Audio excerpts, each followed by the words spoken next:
Hey everybody, I'm going to be doing a little live chat with Ashley. I'm just going to pull it up. Just give me a moment. Okay.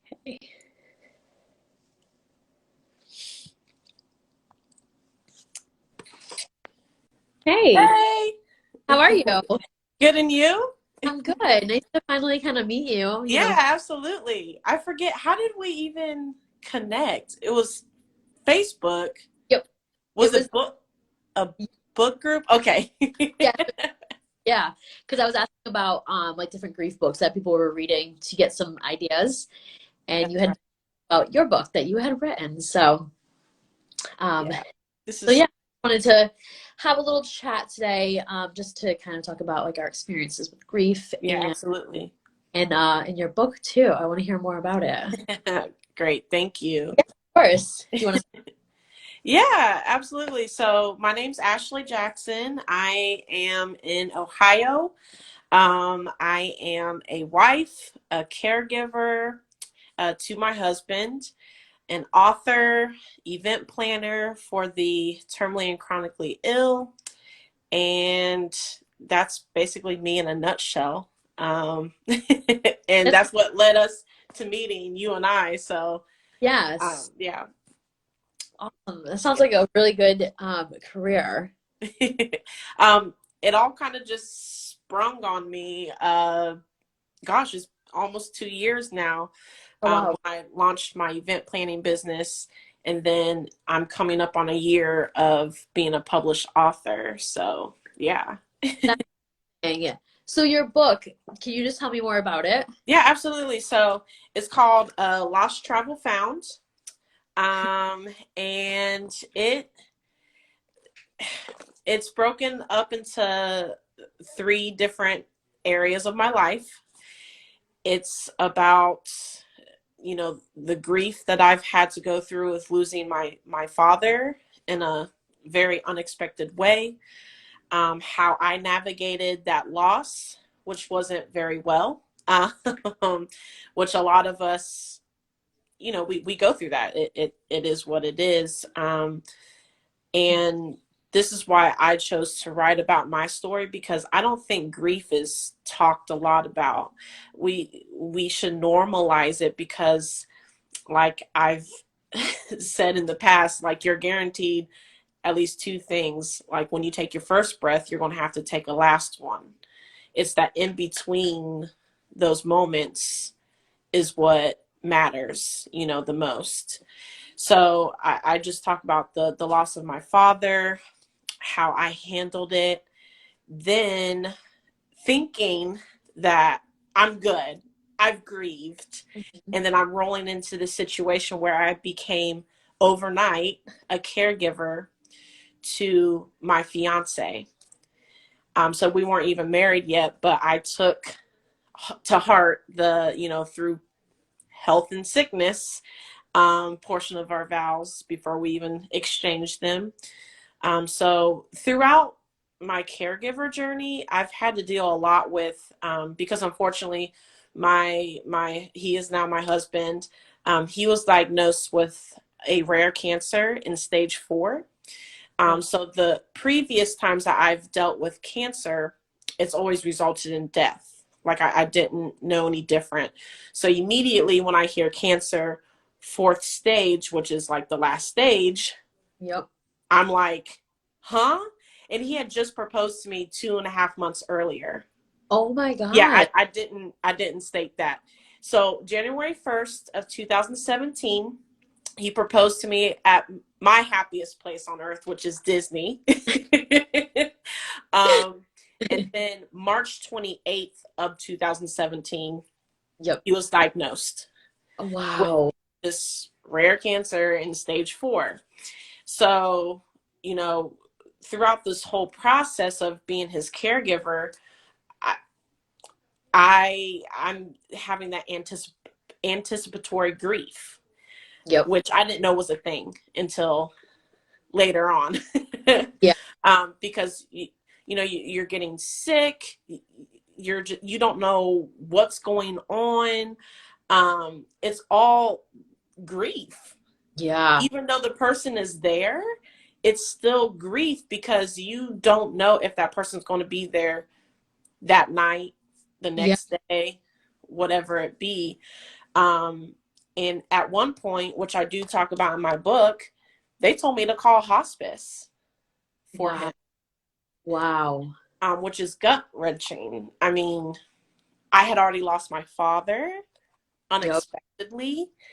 And then to, kind of sit there and watch my husband, my fiance, then husband, go through what he was going through, it was just very, it, it didn't make sense. It just did not make sense. Like, why is this happening? Two of my favorite men, Yeah. two of my most beloved men, like, what is going on here? And the mood swings Oh, that grief puts you through, and yeah. just especially with the caregiver burnout that I was experiencing on top of grieving. Yeah. Yeah. It just compounded even some health and mental issues for me. Yep. So Yeah. throughout my book, I explain how I dealt with certain situations, and in hindsight, how I probably would have handled it a different way. Yep. But that's always hindsight, right? Well, for it to know if it Yeah, was worse or not. yeah, exactly. So, I kind of feel like my book is, I won't call it a blueprint because everybody's path is different, but it's Yep. definitely a way. The way that I deal with grief is very different. I kind of throw humor into it. I like to smile, like Will Ferrell says in Elf. Smiling's my favorite. So a lot of times, to keep from crying, I literally would just laugh. Like Yeah. like especially when we were going through my husband's treatment. I'm like, okay, so it's not working. Then now what? You're going to try something different, and we would just sit there. Both of us would just laugh. Like, really? Like, you chose to go all the way. You chose to get diagnosed. Not that he chose it, but you know what I'm saying. Like wow. Like, you got diagnosed with a rare cancer, already in stage 4, and now some of these treatments aren't working. Like, what's next, dude? Yeah. What's next? Right. Right. It's like one thing after another. Yeah, yeah. So I put those elements in my book too, because it was just real life for me. Um, but it was also, I also showed how I I continually, even though I didn't know what I was doing, Yep. I continually showed up for him, and eventually I showed up for myself. So I do describe certain self-care aspects in my book too, because that's very important. I know self-care, especially during COVID, has just been shoved down our throats, right? Right. But self-care is important. It doesn't have to be bubble baths and massages. Right. Like, when my dad passed away, I would go for long runs out in the country, and I would just stop and just scream Oh God, that sounds really and just good. just scream and shake my fist. And I was mad at God a lot, so I would go like, why him, why my dad, Yep. um there's times during my husband's treatment that I would just take long drives and listen to music, park on the side of the road and just cry. I mean, there's all kinds of different Yeah. self-care, reading, listening to music. There's so many different forms of self-care. It doesn't have to be expensive or long. Yeah. Very, very simple things that you probably already do in your life that you don't realize that you're not, kind of being mindful, like the walks and runs and stuff like that. Yeah. Yeah, self-care is something I really preach about in grief. with my story really quick. My parents passed away last year, 3 months apart. And Oh my goodness. thank you. And they were diagnosed with two different cancers around like the same time, a couple months before. And so I had a lot of anticipatory grief for about like 6 months until my last parent passed. But yeah, that's it. Anticipatory grief, honestly, I feel is like way more brutal than regular grief because I feel like I did most of my grieving then. Mm, But of course, it comes up over and over as this year has been going on. But my self care I found was really important, and I didn't even realize I was doing it while I was taking care of my dad. I would go be like, all right, you're good for a little while. I'm gonna go upstairs and just go meditate, do some yoga, just exercise, yeah. just to get some time to myself to clear my mind because caregiving is a lot. And, props to you for doing that. Like, not many people are cut out for it. It's a lot. Yeah. Self I mean, is really for that. I can't even. I commend you.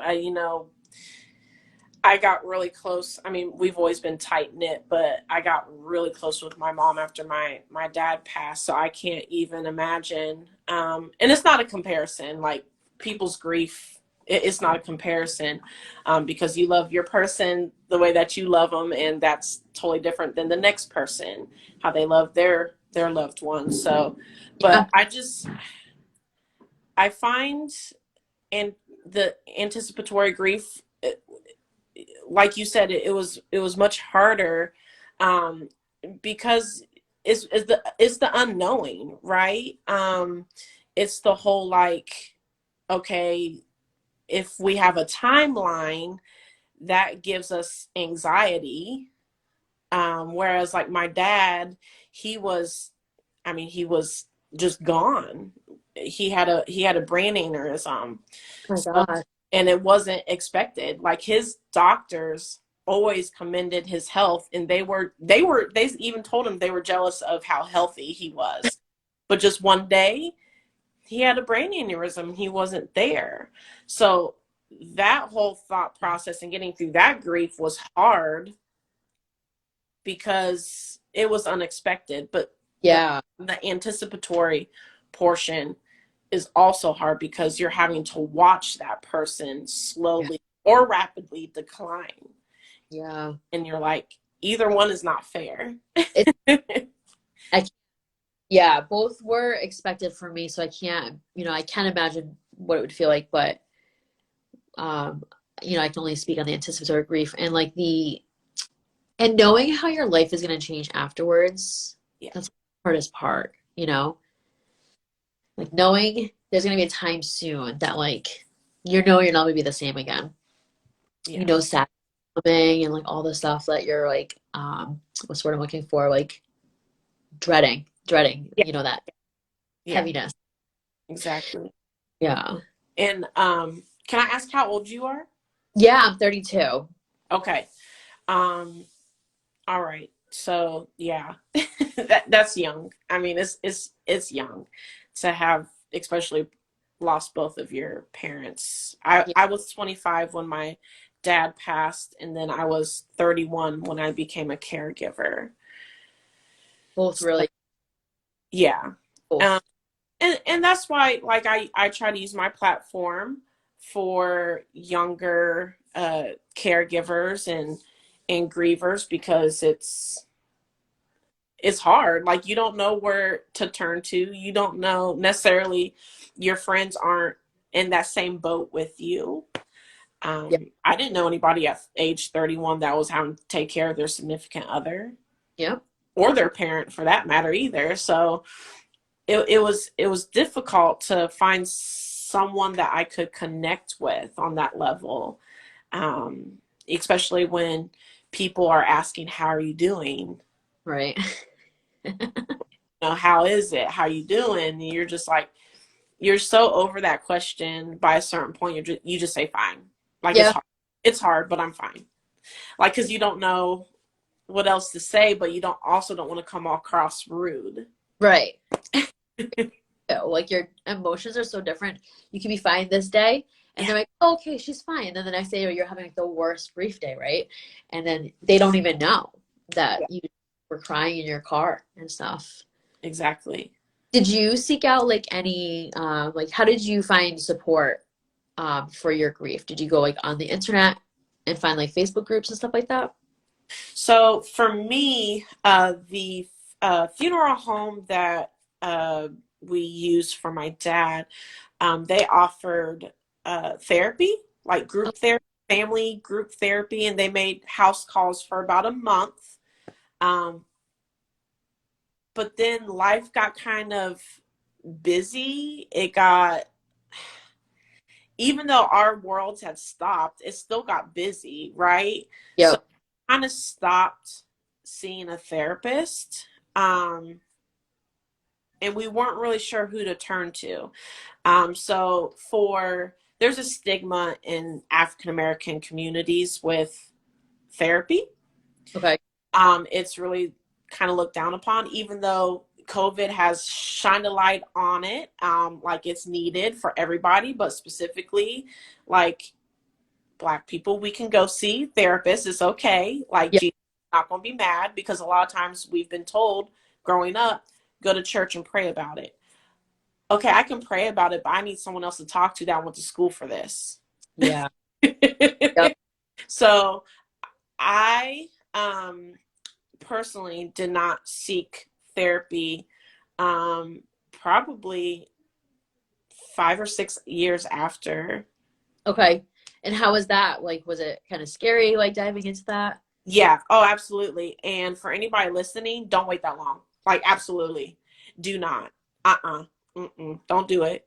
I didn't start grieving for like actually really working on myself for that amount of time. So don't do that to yourself. Yeah. Seek help. Get that self-care in. It's scary, trust me. And the beauty about therapy, which I've learned, is it's like going shopping. If you don't like it, if you can do a Yep. trial run. If you don't like it, you can take it back. You can change it up. Right. I've definitely There's gone through. I think I'm on my third different therapist at this point. But I had to find someone, one, that took my insurance, and two, oh, that I felt comfortable enough with to speak about my specific needs. And you can do that. You can try to find someone for your specific needs. Like there are therapists specifically for grief and trauma. Um, yes. Yeah. I sought out someone that not only dealt with grief, but caregiver support too. Oh, wow. That's amazing. I had to because I felt like I was kind of spiraling again because I stopped therapy Yep. after I felt like I was better. Then I'm like, but I'm not. Like a couple years down the road after my husband's diagnosis, I was Yep. like, but I'm not better. These things are still coming up. So that's definitely something I encourage people to do. You know, try it on. If it don't fit, seek out a different pair of pants, a Yeah. different, you know. And like you said, it's important to look for somebody who's specialized in grief, like or whatever situation you're going through, because if you're just going to like a regular general therapist, they don't know everything to say about grief. They know in general, and they may know some things to say to comfort you, but that deeper level, especially if you have like the PTSD or trauma with it, Mm, that's very important to seek out somebody who is specialized in those to give you the tools to help you with that, for sure. absolutely. I'm glad you mentioned that because my therapist now, she actually told me that I have like a caregiver PTSD, and I'm like, I thought PTSD was just for our army, Yeah. like our people that fight wars. She's like, and she started naming off things that I talked about, like how every time he has a MRI scan, because forever and a day. He will always have doctor's appointments. He will always have MRI scans every 6 months or a year, up to a year. Yep. Um, I get anxious. I get sick to my stomach. She pointed that out to me. She was like, that's basically caregiver PTSD. Like he's technically cancer free at this point, but Good. even though when that 6 month mark comes around and we have to go in for a checkup, I'm Yep. always like, is it back? Like, is it back? So um those are things that she brought up to me, and I'm like, I never I knew that. never would have thought that. Yeah, it makes sense, but I never thought that that was part of that could be part of it. Huh. Right. Because it, and that's the beauty of going to therapy, is they can give you tools and bullet points on how to work through certain moments. Like when I have like an anxious moment with his therapy, or sometimes it's been 10 years since I lost my father, but sometimes I get anxious when I see father daughter, like those little dances, the fathers taking their little daughters out. Sometimes I get anxious when I see that on Facebook. Yep. And it's been 10 years since my father passed, but just something about that's a trigger, right? Yep. um I don't make a big deal about it Yeah. now because it's been 10 years, but there's still that residue of, I miss my daddy. I wish we could have done that, or I wish I could have, you know, um, like for instance, I talk about this in my book too. I had a breakdown trying on a wedding dress Oh yeah. because, one, my dad wasn't going to be there to walk me down the aisle, and two, I didn't know if I was actually going to get to walk down the aisle to my husband. Yeah. Yeah. So you had two big things weighing heavy as you're trying that on. Yeah. So, and there's different triggers, different ways to kind of work through them in that moment, whether you're at home or work. Is That's why I love therapy, and I'm so glad that I'm in it. I wish I would have done it from the jump, Yep. but we're here now. Hey, Coulda, woulda, couldas. that's all that matters. Yeah, exactly, I exactly. I started going to group therapy sessions like a month after my dad was the last one to pass. So after he passed, about a Okay. month after, and I attended weekly. I'm at the point now where I'm doing one-on-one now, and then every other week with the group. So now Okay. I feel like I had to wait a few months to myself because to do one-on-one because I feel like I just needed some time to process and like kind of know exactly what I want to work on first, you know? Yeah. And they can help you through that process too, to figure out okay, you've given me this whole range of items, but what's most pressing to you? And that's what I love about, therapy too. Like, they can help you work through what you want to work through first. Yeah, right. And it's up to you. And it's different every time too. Yeah. Like Oh, yeah. about the triggers too, like it changes. Like Oh, something that'll trigger me if it's so different now a year later, you know. And I'm sure it changes as life goes on. Certain things are going to keep triggering you and not as yeah. intense like that. So that's good to talk about too with, those watching, possibly in their early grief if, Yeah. that'll never stop those triggers, but they do. Yeah. They can lessen, but I just feel like they're still always going to be there. Like, do you mind if I read a quote from Yeah. my, um and this is actually like my opening statement. And I'm sure a lot of people have heard this, but it's a quote by Rose Kennedy. And she said, "It has been said, time heals all wounds. I do not agree. The wounds remain. In time, the mind, protecting its sanity, covers them with scar tissue, and the pain lessens, but it is never gone." And that's my intro to my story, because it's so true. Like, I remember people were telling me that, you know, I remember people telling me that I was in charge because I'm the oldest. I have a younger brother, but and then come to find out, people, and this is at the like my dad's going away, going home. Like, people are like, "Oh, I guess you're in charge now as the oldest." Time will heal it all. And then on the flip side, my brother told me that people were telling him, "Well, now it looks like you're the man of the house." Oh my So God. people are, and I know people aren't maliciously saying these things, Right, right. but like, we both were sick and we didn't know that people were saying that to each other until like years later after we Oh, talked about it. But, and we both like looked at each other like, who said that to you? Well, who said that to you? Like, it, right. people's, if you don't know what to say, just just give us a hug at that point. Just give a hug, or just nod, or because sometimes you don't, and I know you don't mean it, but saying something like that to someone who is still in shock over what even happened, Yeah. that's so detrimental. Yeah. And then when that shock wears off, that's when you're really grieving, and that's when nobody's nobody's there. Not on purpose. They just their life moves on. Yeah. They just assume like that you're doing a little bit better each day and stuff like that. They don't know, that real grief happens well after the funeral. It doesn't stop then.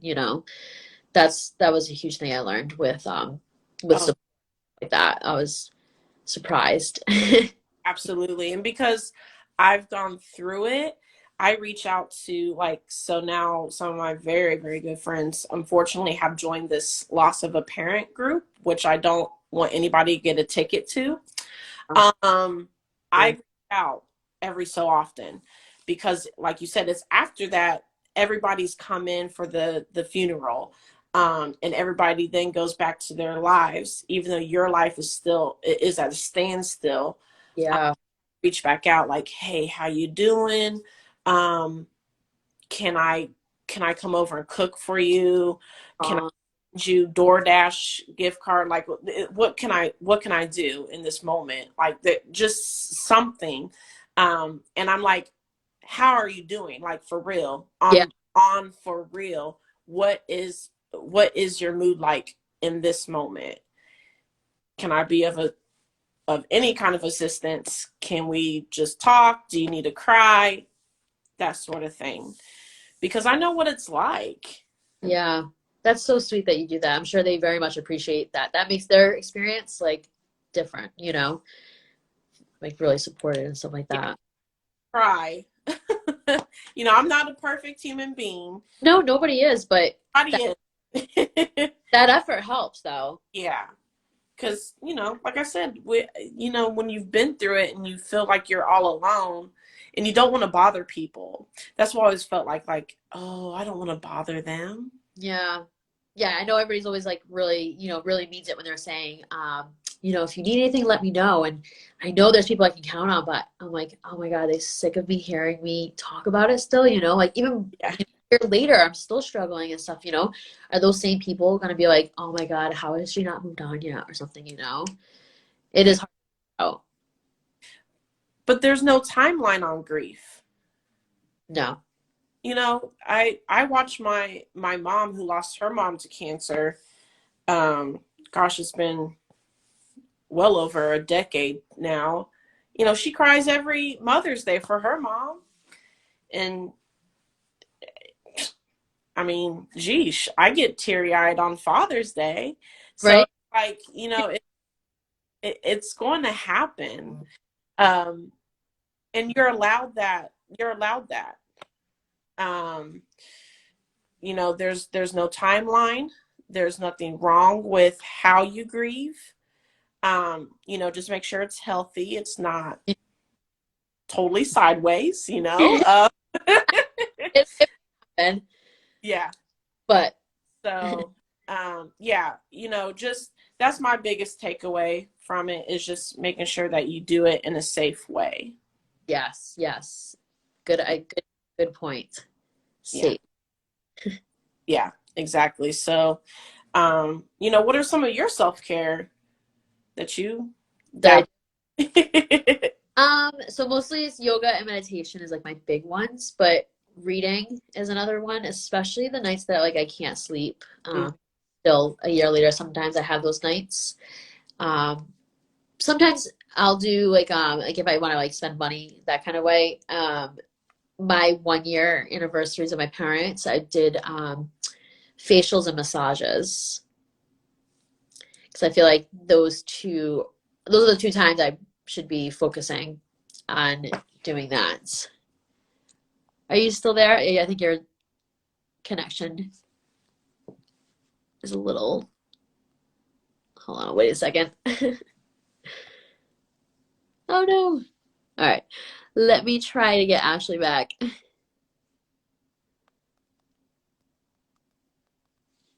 Oops, I typed that wrong.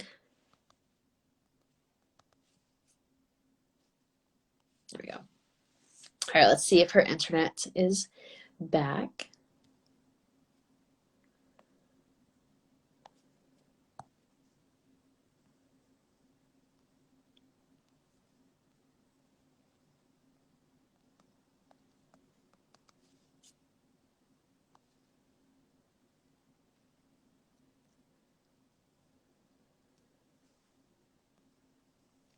I'll give it just another minute. Try it again. Okay. Don't think. I think our connection lost. All right. I think I might have to end this live early. I think her connection got lost. Oh, Oh, this. sorry. Okay. It just, oh, Don't worry. technology. Sorry about that. Um, I was saying, with my parents' 1 year anniversaries, I made it a point to schedule facials and massages on those days because, Good. my parents know that I'm like a huge stress ball. And I feel like they would probably be like, take some time for yourself, even though, you're trying to remember us, but you need this little time for yourself that day to just chill out Yeah. because, you know, I can get really riled up really quick. But I did it for my mom's. My dad's is coming up. I did it for my mom's, and it was honestly, I didn't even know I needed it that day. I kind of felt like okay, but Uh-huh. I was like, holy crap! I'm really glad I did this because my body was really holding on to that grief, that Sure. anticipation of like, how does the first year go? Yeah. And it's like really quick, even though it's slow, but it's quick at the same time. Yeah, and it's scary when at 1 year point too, because now you're like, wow, like now I'm gonna be like this many years away from the last time I saw them. Like Yeah. then time just moves on. Like that's the part where I'm at now. It's kind of scary, Yeah. that 1 year mark. Yeah. But I think it's also, and when you're ready to do so, just keep, which I feel like you are doing with your platform, just keeping their memory alive the best way you can.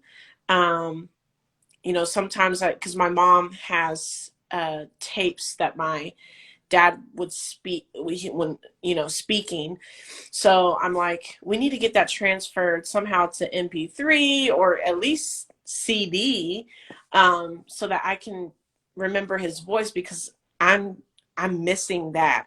Yeah. I got my pictures to look back on, but his voice is starting to slip from my memory. His Yeah. laugh, which my mom says I laugh like him anyways, loud. I Um, love it. yeah, you could usually hear us before you saw us enter a room. So there's that. I love Um, it. um, so just trying to keep the memory alive of your person helps with the grieving process too. I've found. So like I have a scholarship. Uh, that I give out in his memory. Oh, And then with Troy, that's my husband's name. yep, I my event planning business is because of him and the process and experience that we had together, being able to help others that find themselves in the same situation yep, has been rewarding. So, you know, just finding those little tidbits of a way to honor and remember your loved ones yeah, help. yeah. Keep their memory alive. Yeah. That's what I'm doing right now with my I'm in a grief yoga training right now, and to teach others who are grieving, to have yoga be helpful to them. So I'm starting the journey in the next couple of months. So I'm excited. That's like my way of honoring them. Every time I take, do teach a class, like I get to talk about them. Like I can't wait to like Yeah. share that. That's awesome. Yeah, I would definitely love, whenever you're finished, I would love for you to do something with my caregiver group Oh, I have on Facebook, um, because I think that's more targeted yeah. to them. Even though they might not all be grievers in there, we all deal with Loss. anticipatory grief Loss. in the group. So, um, Yeah, I would love that. yeah, That would be yeah, that'd be pretty awesome. awesome. Um, and yoga's hard. It is. It, it's harder than what, when you see like posts on Instagram or Facebook, and you're like, oh, they make it look so easy. But then when you're in the midst of it, it's like, okay, you really need to concentrate on your breathing and get Yeah, yourself centered. And I'm sure that's the whole purpose, is focusing on your breathing and your core and not necessarily all the extra noise. absolutely. And there's techniques too. It's not like fully like regular yoga class. Like it is in the beginning and the end, but in the middle there's like techniques to do to kind of like bring out that fire in you that you need to release your emotions and stuff like that. So it's kind of cool. Those Oh, techniques. yeah. I can't wait. Yeah, let's definitely link up and like show you a class stuff like that so you can get an idea and see if Yeah. that wanna offer for them. That would be Yeah. great. That would be fun. Absolutely. Cool. Well, thank you so much. Excited to talk further about this with you and to connect on that. Yeah, we can do this again whenever. I love to talk, and just share, because it's so needed. Yeah. We need more young people like us to speak about these issues and make it normal. Like, Yeah. it's okay to talk about this stuff, Yep. so that we're a little bit more prepared, um, for it, Yeah. especially if it's unexpected. Or you're walking through these diagnoses, but you don't know what to do first or who to turn to. And I mean, there's so many other things that we didn't even talk about, like a lawyer, a financial advisor, like going through all of these things.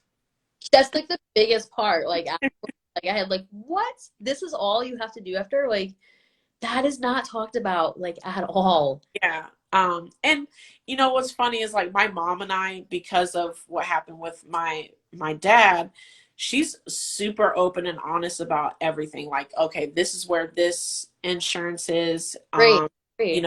This is what I want for my going away. And we'll be talking about it in front of my husband. He's just like looking at us like, you guys are weird. Like, why are you talking about death so No, open? I'm like, because it's a fact of life. uh, And I why not be put in a position where all you have to do is grieve and yes. not have to worry about, how am I paying for my person to be laid to rest? Who do I turn to? She said she had this over here. Yep. He had a policy over here, but I can't find it. I don't know the name of the insurance company. Yeah, that's not about enough. Yeah. So there's so much more we can talk about. Yeah. I, I would love to again for sure. Yeah, absolutely. Absolutely. So thank you for having me. I really appreciate it. I'm sorry about my connection there a few moments ago. No Um, problem. Thank but you. yeah, Oh yeah, absolutely. Like I said, I love to talk about, anything and everything, but specifically caregiving and grief, how we can celebrate our love and life. So while we are here. So thank you so much for your time today. Thank you so much for your time. I appreciate it. All right. Well, All right. until next time. Yes, I will be talking to you soon, all right? Thank you. Bye bye.